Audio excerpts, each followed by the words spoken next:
क'क्राझार सोरखारि फरायसालिमायाव advance Christmas celebration 2022 गाजा गोमजायै फालिदों। क'क्राझार सहराव थानाय क'क्राझार सोरखारि फरायसालिमा ख्रिस्टियान फरायसानि बानजायनायाव आगु बर'दिन सानखौ क'क्राझार सोरखारि फरायसालिमानि कम्पाउन्डआव जिसु ख्रिस्टनि जोनोम सानखौ गोसोखांना आगु बर'दिन सान गाजा गोमजायै फालिदों। बे हाबाफारिया टुक्राझार बीबीसीएनि पास्टर सन्जीब ईश्वरीया गाहाय आलासि महरै नुजाथिना इसोरनि गाहाम रावखौ For unto us a child is born, who will be called Wonderful, Counselor, Mighty God, Everlasting Father and Prince of Peace. Isaiah 9.6 आयदानि सायाव लानानै जिसु ख्रिस्टनि जोनोम साननि सोमोन्दै गुवारै मिथिहोयो। बे हाबाफारियाव बाहागो लादों गाहाय आलासिजों लोगोसे क'क्राझार सोरखारि फरायसालिमानि डक्टर इलिया इस्लारिजों लोगोसे माखासे फोरोंगिरि आरो मिरु दुलाराय बर' फरायसा आफादनि थुनलाइयारि नेहाथारि समित नार्जारी आरो गुबुन गुबुन फरायसालिमानि फरायसा फरायसुलिफ्रा। आं गिबि सेन्टारावनो नोंथांमोननि बे निउज पर्टेलनि गेजेरजों साफ्रोमनिसिम बर'दिननि फैबाय थानाय बर'दिननि गोजोननाय बयनिसिमबो जासिनाय जाबाय, बयनिसिमबो गाहाम हामलायथिनाय जासिनाय जाबाय। थारैनो दिनै क'क्राझार गभर्नमेन्ट कलेज क'क्राझारनि क्रिसमास सेलिब्रेशन बानजाय आफादनि बानजायनायाव मोनसे मेहेरगोनां बेबायदि एडभान्स क्रिसमास 2022 बे गाहामै जानानै थांबाय आरो बिथांमोना दिनै बे प्रग्रामखौ जिसाया 9 बालाब 6 सिरि जेराव जोंनि थाखाय सासे बिसा हौवाखौ होनाय जाबाय, जायनि मुंखौ बेबायदि सोमोनांथाव बानजायगिरि आरो जुगामि बिफा आरो सानसेनि राजखुंगुर बेबायदि गुबुन गुबुन मुङै बे मोनसे समाव जे सासे बासायगिरि फैगोन बेबायदि जिसाया बेनि बुंथिनाय बाथ्राखौ लानानै बेखौनो गाहाय आयदा हिसाबै दिनैनि प्रग्रामाव बेबायदि जोङो बाइबेलनिफ्राय सावरायज्लायनाय सोलोंज्लायनाय जादों जे इसोरा बे संसाराव गोजोननाय गैयै संसाराव माबायदि जिसुनि गेजेरजों सान्थि लाबोगोन, इसोरजों मानसिजों आरो जों गावजों गाव माबायदि जोङो सान्थियाव थानो हायो। बे जिसु ख्रिस्टनि जोनोम जानायनि साननि गेजेरजों जों बे रादाबखौनो दिनैहाय गोसोखांनानै सावरायलायनाय जादों। जोंनि ख्रिस्टमास सिजोना हाबबाय आरो फैगौ 25-26 तारिखनिफ्रायनो जोङो बेबायदि ख्रिस्टमास फालियो जों ख्रिस्ट' सिबियारिफोरा आरो देग्लायनि बे 2022 मायथाइनि बे गेदेर सान ख्रिस्टमासखौ फालिनायजों लोगोसे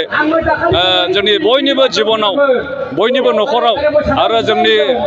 ओनसोलाव आरो गासै हादराव बयनिबो जिबनाव मोनसे गोजोननाय सान्थिया जाहाथे फैयो, बेखिनिसिम आं बयनिसिमबो बर'दिननि मुङाव बयनिसिमबो गोजोननाय आरो गाहाम अनसायनाय बयनिसिमबो जासिहरनाय जाबाय। गिबि सेन्टाराव के निउज आरो बड'लेण्ड बुब्लिखौ हामबाय होनो। जोंनि क'क्राझार सरकारि फरायसालिमा क'क्राझार गभर्नमेन्ट कलेजआ बोसोरफ्रोमबो बेबायदिनो एडभान्स क्रिसमास आरो प्रि क्रिसमासखौ खुंफुंनाय जायो। मानो होनोब्ला बे क्रिसमासआ जाहैबाय जोंनि गथै बुहुमनि मोनसे जिसु ख्रिस्ट'खौ जायखौ जोङो जिजास क्राइस्ट होनो, जिसु ख्रिस्ट'नि जोनोम सानखौहाय फालिनाय जायो आरो बे प्रि क्रिसमासखौ फालिनाय जायो जायफोरहाय इनस्टिटिउसन जेरै कलेजफोर माफ्रावहाय जेरै गथ'फ्रा एखेलगे क्रिसमासावहाय फैनायनि सिगांहाय जयै जोङो खौसेयै मिलायलायनानै जों बेखौ खुंनाय जायो एनि इनस्टिटिउसन। ओमफ्राय आरो बेखौहाय जोङो गथै बुहुमावहाय मोनसे सान्थिनि राजा जे प्रभु जिसु ख्रिस्ट'आ जे जोंनि पापनि थाखाय बासायनो थाखाय बे बुहुमाव फैदों, बेखौ बुहुमाव मिथिहोनो थाखाय सान्थिनि राजाखौ मिथिहोनो थाखाय जोङो बे स्टुडेन्ट अर्गानाइजेसना बा कलेजनिफ्राय बेखौ खुंफुंनाय जायो आरो बेजोंनो मेसेज सानो जे क्रिसमासआ जों बयनिबो थाखाय धर्म जाति जेनेबा जाति प्रितिनि खोथा गैया, जोङो बयबो बे क्रिसमासखौ जों फालिनो हायो आरो बेयो इसोरा जिसु ख्रिस्ट'आ बरंसो जेरै मानसि माहारिनि थाखाय फैदों, बेयो गुबुन धर्मखौ बा सोरबा हिन्दु ख्रिस्टान सिखखौ बुंनायनि थाखाय नङा, नाथाय गासैबो मानसियानो मानसि जनजातियानो बेखौ जुदि पालन खालामोब्ला खान्थि गोजोननाय अनलायनाय बेखौ जों मोननो हायो। बिनि थाखायहाय जोङो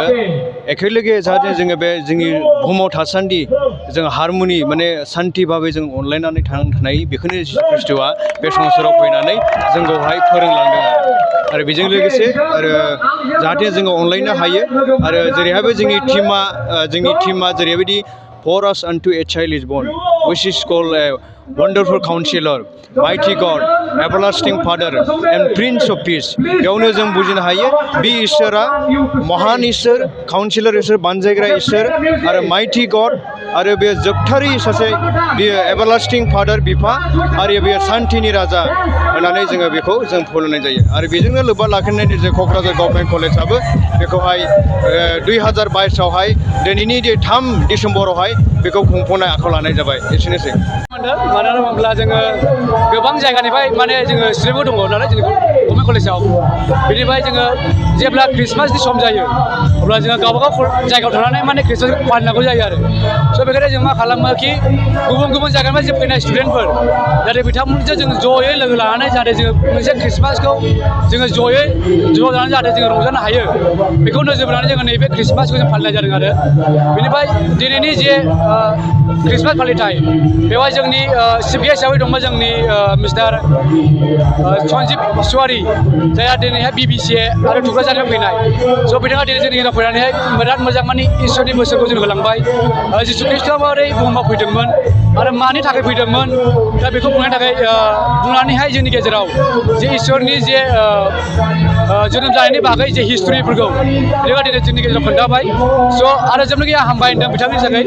आरो आङो आसा खालामो इसोरा बिथांनि जिबनाव अरायसम लोगोसे थागोन होननानै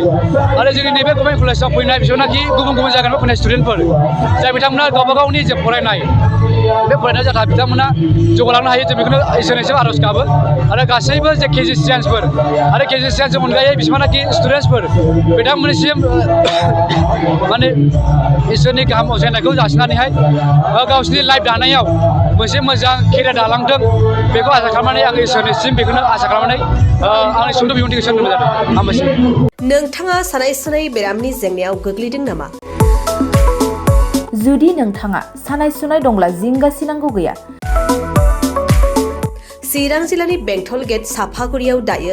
SI निउर' थेरापि सेन्टार दंसै बे थेरापि सेन्टाराव नोंथाङा गोरलैयैनो देहानि सानाय सुनायखौ फाहामथाय लानो हागोन बे आथिं सानायानो जाग्रोदों ओमफ्राय जानाया एसे सिगांनिफ्रायनो जाखादों ओमफ्राय बिदिनो गुबुन गुबुन मुलि जाबाबायदों ओमफ्राय हामाखै दिनैनि ट्रिटमेन्टआ नङा आङो एसे मोजां मोनसिनबाय जेरै सिं सानाय आफादावरि सानाय मोदोम जरा सानाय आइजोफोरनि जेंना खर' सानाय बायदि बेरामखौ फाहामनाय जायो लोगोसेयैनो बे सेन्टाराव थानानै फाहामथाय लानो हानायनिबो सुबिदा खालामदों नोंथांमोनहा SI निउर' थेरापि सेन्टाराव फाहामथाय लानो गोसो दंब्ला नैबे मबाइल नम्बर 7620160459 नङाब्ला 9476977956 आव थोंजों सुलाद लानो हागोन